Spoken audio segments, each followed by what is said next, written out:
अखंड मंथन के सभी दर्शकों को नमस्कार। मैं हूं शेखर त्रिपाठी और आप देख रहे हैं हमारा YouTube चैनल अखंड मंथन।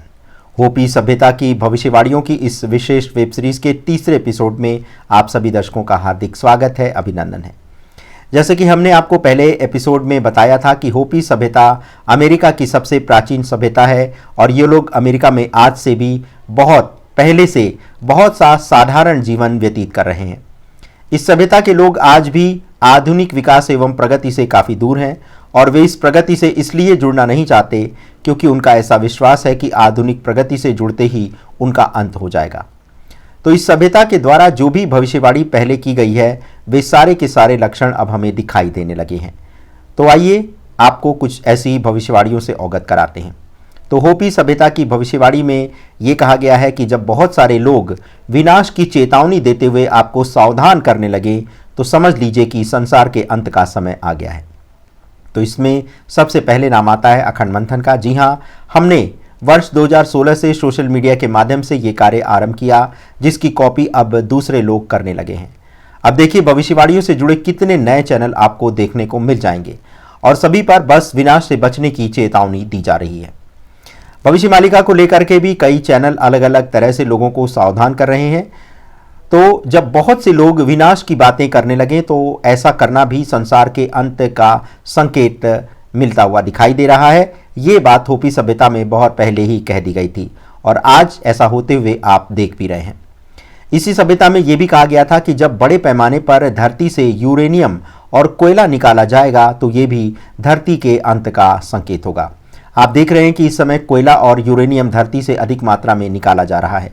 जहां कोयले का उपयोग ईंधन के लिए हो रहा है, वहीं यूरेनियम की सहायता से परमाणु ऊर्जा का निर्माण किया जा रहा है। जैसा कि आप भी जानते हैं कि यूरेनियम के बिना परमाणु ऊर्जा और परमाणु हथियार दोनों ही बनाए नहीं जा सकते। होपी सभ्यता में यूरेनियम और कोयले को धरती के दो फेफड़े के तौर पर कहा गया है। चेतावनी दी गई थी कि जब धरती के दोनों फेफड़े खाली हो जाएंगे तो धरती सांस नहीं ले पाएगी और इसकी मृत्यु हो जाएगी। होपी सभ्यता के लोग आज भी धरती में हो रहे खनन के विरुद्ध हैं और वो नहीं चाहते कि धरती के अंदर से ये खनिज पदार्थ बाहर निकाले जाएं, क्योंकि ऐसा करने से धरती का आधार कमज़ोर हो जाएगा। होपी सभ्यता की भविष्यवाणी में ये भी कहा गया है कि धरती के अंतिम समय में एक रहस्यमयी कोहरा उठेगा जो सभी लोगों के दिलो दिमाग पर छा जाएगा। बच्चे नियंत्रण से बाहर हो जाएंगे और नेताओं की बात नहीं मानेंगे।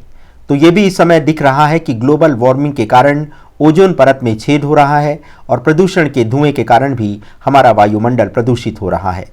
अभी दिल्ली और हरियाणा के राज्यों में पराली जलाने के कारण हवा इतनी विषैली हो चुकी है कि सांस तक लेना मुश्किल हो जा रहा है।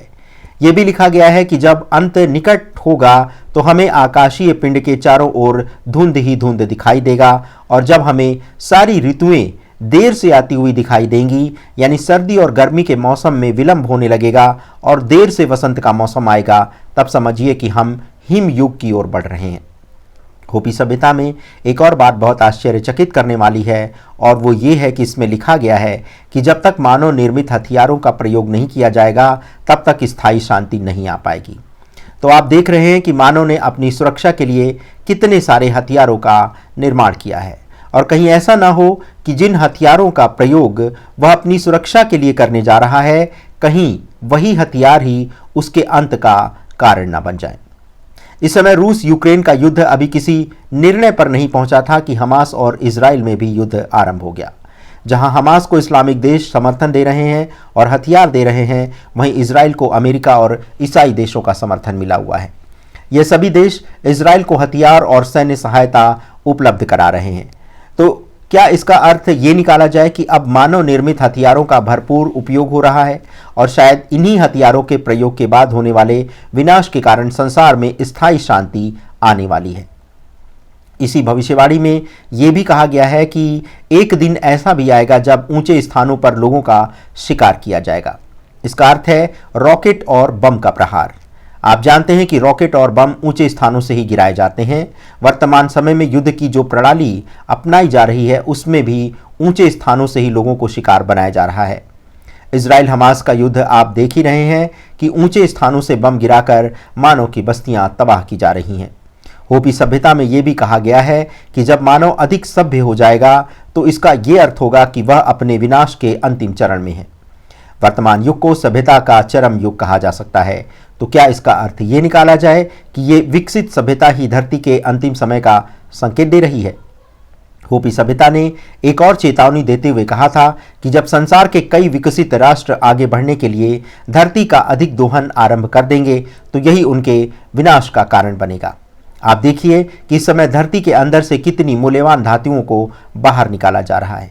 धरती का जल स्तर भी कम होता जा रहा है क्योंकि पीने के पानी के लिए हमें प्रतिदिन धरती से जल निकालकर उसकी सतह को हम खोखला करते जा रहे हैं। इसी सभ्यता की भविष्यवाणी में यह भी लिखा गया है कि एक दिन पैसे का मोल समाप्त हो जाएगा और सुपरमार्केट की अलमारियां कृषि उपज से खाली हो जाएंगी। इसका अर्थ यह है कि एक दिन खाने पीने की चीज़ों का अभाव हो जाएगा। ये भी लिखा है कि किसान अपनी पैदावार बेचना बंद कर देंगे क्योंकि पैदावार इतनी अधिक होगी ही नहीं और जितनी मात्रा में होगी उससे मात्र किसानों के परिवार का ही पेट भर पाएगा। स्वाभाविक सी बात है कि जब खाने का भोजन रहेगा ही नहीं तो आधुनिक इलेक्ट्रॉनिक गैजेट का प्रयोग कोई कैसे करेगा, क्योंकि गैजेट से तो पेट भरने से रहा। यह भी लिखा गया है कि कृषि उपज के लिए बनाई गई मशीनें भी बेकार हो जाएंगी। तो ये समय भी अब आने ही वाला है क्योंकि रूस यूक्रेन युद्ध में गेहूं के उत्पादन पर सबसे बुरा प्रभाव पड़ा है। यूक्रेन संसार के गेहूं उत्पादक देशों में सबसे बड़ा देश है। जब से युद्ध हो रहा है तब से वहां गेहूं की खेती नहीं हो पा रही है। जो भी खेती हुई थी वह भी युद्ध की भेंट चढ़ गई है। आप देख रहे हैं कि आधुनिक समय में व्यक्ति भोजन के लिए धरती माता पर नहीं बल्कि धन पर निर्भर है।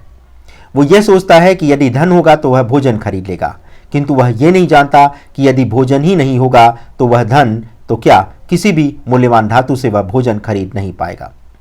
होपी सभ्यता में भूखमरी का संकेत भी देते हुए लिखा गया है कि एक दिन धरती माता अपना पोषण छिपा लेगी। इसका यह अर्थ हुआ कि धरती से अनाज की पैदावार कम होने लगेगी। एक दिन ऐसा भी आएगा जब धरती पर सबसे मूल्यवान वस्तु अनाज का अभाव होगा और इसे धन से खरीदा नहीं जा सकेगा। यानी आने वाले समय में जो अनाज होगा वो सबसे मूल्यवान वस्तु होगी। जिसके पास अनाज होगा वही धनी होगा, किंतु अनाज को पैदा करने वाला किसान अनाज नहीं बेचेगा। इसी स्थिति के बाद मनुष्य आविष्कारों पर ध्यान देना बंद कर देगा और अनाज उत्पादन के नए नए साधन खोजने लगेगा। लेकिन तब तक बहुत विलंब हो चुका होगा क्योंकि तब तक धरती के अंदर से विभिन्न खनिजों को निकालने के कारण धरती की पैदावार की क्षमता कम हो जाएगी। होपी सभ्यता में यह भी लिखा है कि अंतिम समय में धरती अधिक हिलने लगेगी और उसका रंग लाल हो जाएगा। तो इस समय आप देख रहे हैं कि ग्लोबल वार्मिंग के कारण वातावरण गर्म होता जा रहा है। यही वातावरण की गर्मी को ही धरती के लाल रंग से संबोधित किया गया है। तो दर्शकों, आज के एपिसोड में बस इतना ही। बने रहें हमारे साथ और देखते रहें अखंड मंथन, क्योंकि समय से पूर्व समय की जानकारी यहीं पर मिलती है। आपने अपना बहुमूल्य समय हमें प्रदान किया, इसके लिए हम आप सभी दर्शकों के हृदय से आभारी रहेंगे। धन्यवाद। नमस्कार।